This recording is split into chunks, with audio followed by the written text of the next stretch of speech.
তুরাগ নদের দুই তীর দখলমুক্ত করতে আজও উচ্ছেদ অভিযান চালিয়েছে বাংলাদেশের অভ্যন্তরীণ নৌ পরিবহন কর্তৃপক্ষ বিআইডব্লিউটিএ।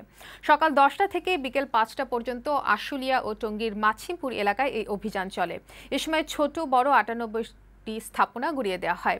3 মাস ধরে চলমান এই অভিযানে এ পর্যন্ত 75 একর জায়গা উদ্ধার করা হয়েছে। এজাজুল হক মুকুলের প্রতিবেদন। তুরাগ তীরের অবৈধ স্থাপনা উচ্ছেদে বৃহস্পতিবার আশুলিয়া ও টঙ্গীতে অভিযান চালায় বিআইডব্লিউটিএ। এ সময় নদীর সীমানার 150 ফুটের মধ্যে স্থাপনা গড়ে তোলায় জেরিন স্পিলিং মিলের বড় একটি অংশ গুড়িয়ে দেওয়া হয়।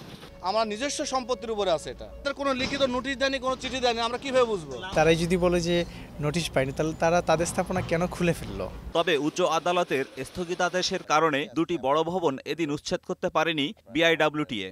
প্রয়োজনে সরেজমিনে এসে কমিশন গঠন করা হোক। তারা সরেজমিনে এসে যদি আমাদেরকে একটু দেখেন, তাহলে মহামান্য আদালতের গোচরে আরও পরিষ্কার হবে যে কিভাবে নদীগুলোকে ভরাট করা হয়েছে।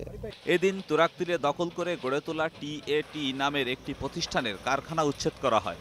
সেই সাথে অবৈধভাবে স্থাপিত ট্রাক টার্মিনালও উচ্ছেদ করে বিআইডব্লিউটিএ।